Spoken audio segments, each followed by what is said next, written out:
You've been the editor-in-chief of our web college since before there was a web college.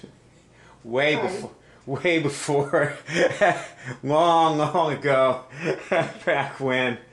And so, like, what have you personally gotten in terms of, your own personal evolution from doing this for everybody, giving this contribution to everybody?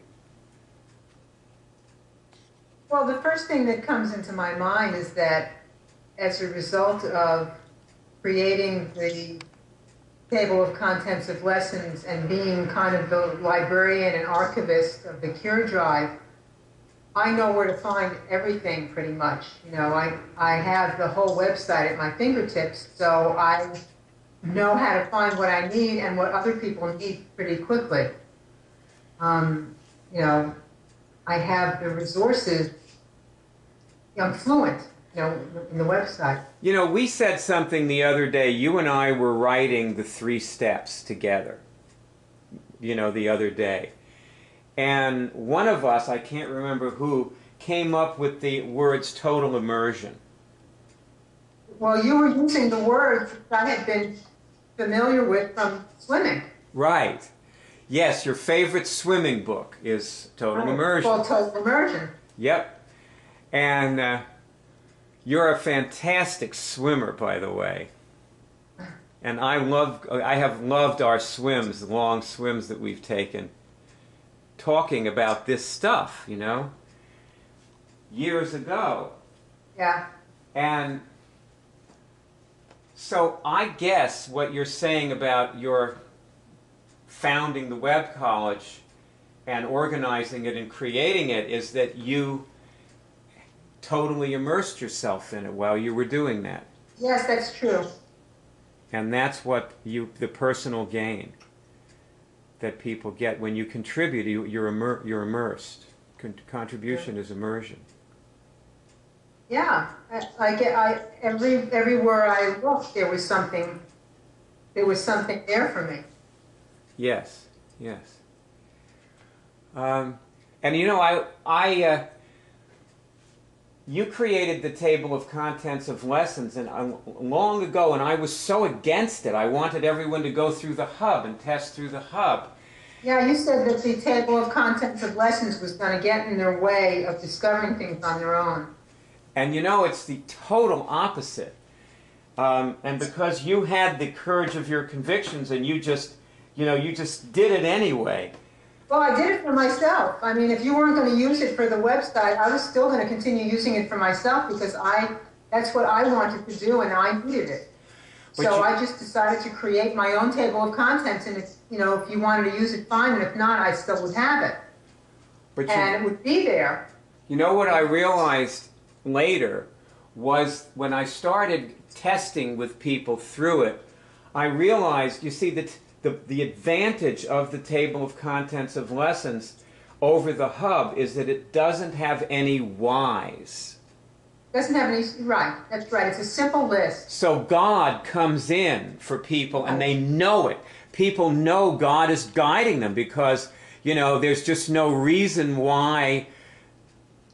No, it's just an alphabetical list. It's not organized according to how we think people should think, or that's right. People should look at. That's right. So any hierarchy. There's no hierarchy. There's no order. What I want to say about it is the table of contents of lessons is way better for a beginner because they don't understand why the skills are organized the way they are. So the skill number conveys information that they're not ready to get. Right. See, because a lot of people, they go on the web college and they test for something in skill 6. They're not doing those skills in order.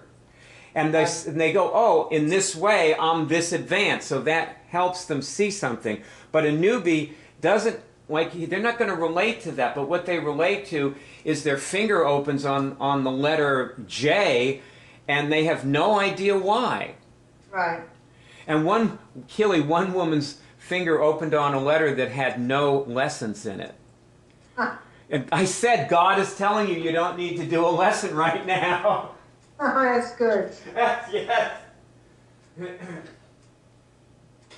I don't know, I always think of I thought of Stephen Sondheim when I was doing the table of contents of lessons, whenever I've done anything systematically in the web college, because he talks about writing songs in almost a mathematical way. And I love listening to him talk or write about song structure and music, because he said a lot of operatic or show music is very overrated.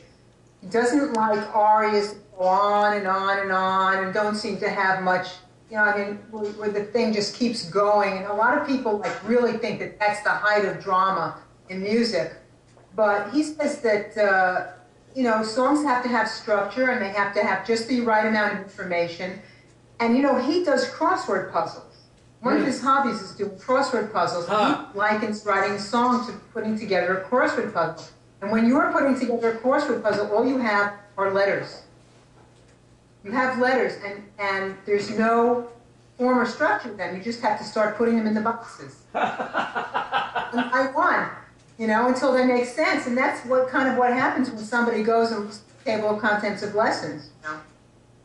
They get a lesson, they have no idea why they're getting this lesson. It doesn't seem to be related to what they're curing or what they want or what result they want to get. And then they start to work the lesson and they start to realize they needed it. Or they see something, they get something out of it that helps them, that's good for them, that they like.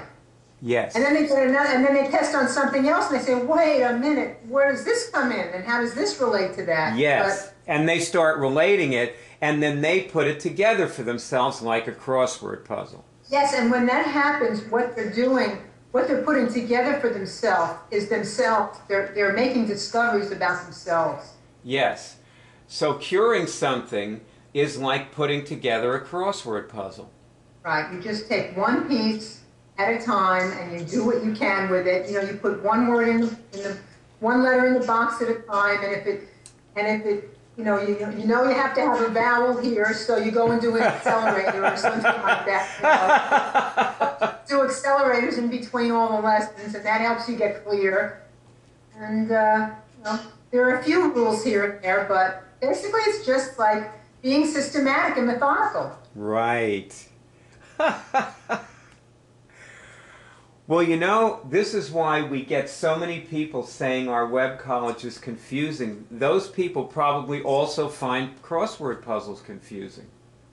Well, the web college can be very confusing. So can a crossword puzzle. That's why it's called a puzzle. See, the fact is, this is not the 3 steps to cure, it's the puzzle to cure. Yeah. And people... It's as many steps as it takes. You know, that's what's so great about, you know what Franny says? Franny says she likes puzzles.